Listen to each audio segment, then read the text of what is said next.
ఈ ఉత్సవాలకు సంబంధించి ఈసారి మనం చేసిన చిన్న ఇంప్రూవ్మెంట్ ఏంటంటే, మీరు ఏదైతే పర్మిషన్ పెడుతున్నారో అదంతా గణేష్ ఉత్సవం నెట్ నుంచి మీరు పర్మిషన్ పెడతారో ఆ పర్మిషన్ మీద మనం యాక్సెప్ట్ రిజెక్ట్ చేసే ఇది కన్సర్న్ అథారిటీస్కి వెళ్తుంది. అది చేసిన తర్వాత మీ అందరికీ పర్మిషన్లు వచ్చింది. ఆ పర్మిషన్ తో పాటు ఒక క్యూఆర్ కోడ్ వస్తారు.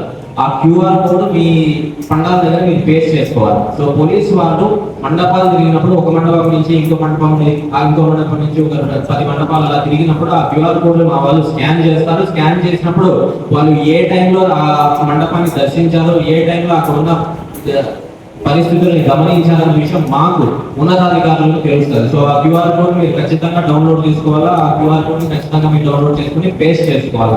అది చేయడం వల్ల పోలీసులకి చాలా యూస్ఫుల్ గా ఉంటుంది. ఏ విధమైన సమస్యలు రాకుండా చూసుకోవచ్చు. రాత్రి పూట మీరందరూ నిద్రించిన తర్వాత ఎటువంటి సమస్యలు రాకుండా, దొంగతనాలు జరగకుండా, ఇంకా ఎటువంటి అవాంఛనీయ సంఘటనలు జరగకుండా ఇది మనం ఖచ్చితంగా ప్రివెంట్ చేయగలం. నెక్స్ట్ అనీష్ గారు చెప్పిన కొన్ని పాయింట్స్ ఆర్ వెల్ టేకెన్.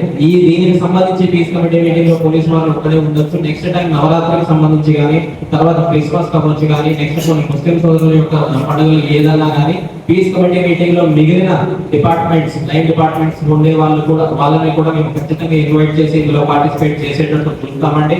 ఇంకోటి, అన్ని డిపార్ట్మెంట్స్ కి సంబంధించి కొన్ని పాయింట్స్ రేజ్ చేశారు. మున్సిపల్ అథారిటీస్ కి, ఎలక్ట్రిసిటీకి సంబంధించి, ఫైర్ డిపార్ట్మెంట్ సంబంధించి కొన్ని సమస్యలు రావచ్చు సార్ అని చెప్పి ఒకరిద్దరు పాయింట్ అవుట్ చేశారు. దీనికి సంబంధించి ఆల్రెడీ ఒక letter has been address to the concerned authorities. ఏ విధమైన ఫెసిలిటీస్ కావాలో for peaceful conduct of this festival ఆ ఫెసిలిటీస్ మీరు ప్రొవైడ్ చేయాలని చెప్పి మనం ఉన్నతాధికారులకు డిఫరెంట్ డిపార్ట్మెంట్స్ ఆల్రెడీ సర్క్యులేట్ చేయడం జరిగింది. వాళ్ళకు కూడా నేను ఇన్ పర్సన్ ఆ పైన ఉన్న అధికారులతో ఒకసారి మాట్లాడి ఏమేమైతే ప్రొవైడ్ చేయగలమో అవన్నీ ఖచ్చితంగా ప్రొవైడ్ చేసేటట్టు చూసుకుంటానండి. దీని తర్వాత నేను కొన్ని సూచనప్రాయంగా కొన్ని ఇంకొకటి చెప్పినారండి. ఈ పోలీసులు నైట్ వచ్చినప్పుడు కొంచెం ఇబ్బందిగా ఏమైనా మాట్లాడుతున్నారు అన్నట్టు అంటున్నారు. నా మెన్కి కానీ మా ఆఫీసర్స్ కానీ నేను క్లియర్గా ఇన్స్ట్రక్షన్స్ ఇస్తాను.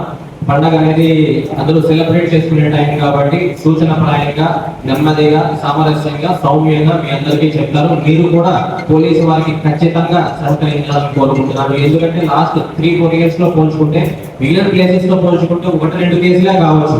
కాకపోతే ఈ టైంకి సంబంధించి ఎలాంటి కేసు అయినా కూడా కొంచెం సంచలనమయ్యే అవకాశం ఉంటుంది. కాబట్టి మనందరము కూడా అన్ని వర్గాల వారు, అన్ని కాస్టుల వారు, అన్ని మతాల వారు ఒక ఆర్గనైజ్డ్ గా ఒక పీస్ఫుల్ మైండ్ సెట్ లో ఉండాలి. ఒక స్టెప్ అడుగు ముందుకు వేసే ముందు ఒకసారి ఆలోచించుకొని చాలా స్మార్ట్ గా వ్యవహరించాలని కోరుతున్నాను. సో ఇప్పుడు మీ మండపాలకు సంబంధించి కొన్ని ఇన్స్ట్రక్షన్స్ చెప్తానంటే, నిర్వాహకులు మీ కాంటాక్ట్ నెంబర్స్ మీ పండాలకు పేస్ట్ చేయండి. ఎప్పుడైనా మాకేమైనా అవసరం వచ్చినా కూడా మేము వెంటనే మీకు కాల్ చేసేదానికి ఉండడానికి మీ కాంటాక్ట్ నెంబర్స్ పేస్ట్ చేయాలి. ప్లస్ పెద్ద మండపాలు ఎవరైతే పెట్టుకుంటున్నారో వాళ్ళు మీకు కుదిరితే సీసీటీవీ కెమెరాస్ పెట్టుకోండి. లేదు అంటే ఆ చుట్టుపక్కల ఎక్కడైనా సీసీటీవీ కెమెరాస్ ఉన్నట్టు ఆ దగ్గర మీకు పండాలు పెట్టుకుంటే ఎప్పుడైనా ఏమైనా అవసరం ఉంటే పోలీసు వాళ్ళకి చాలా యూస్ఫుల్ ఉంటుందండి. ఇవి కాకుండా నిమజ్జనం అయ్యే టైంలోనే మీరు చాలా జాగ్రత్తలు తీసుకోవాలి. విగ్రహం వెనక కొంత డిస్టెన్స్ మెయింటైన్ చేసి, ఎప్పుడూ ఒక సేఫ్ డిస్టెన్స్ మెయింటైన్ చేసి మీరు పుషింగ్ కానీ ఇవన్నీ జాగ్రత్తలు చూసుకోవాలి. టోయింగ్ వెహికల్, అవసరమైతే ఫైర్ టెండర్, అంబులెన్స్ లాంటి విషయాలు మేము లెటర్స్ అడ్రస్ చేసి కన్సర్న్ డిపార్ట్మెంట్స్ నుంచి తీసుకుంటాము. Thank you very much. నమస్కారం.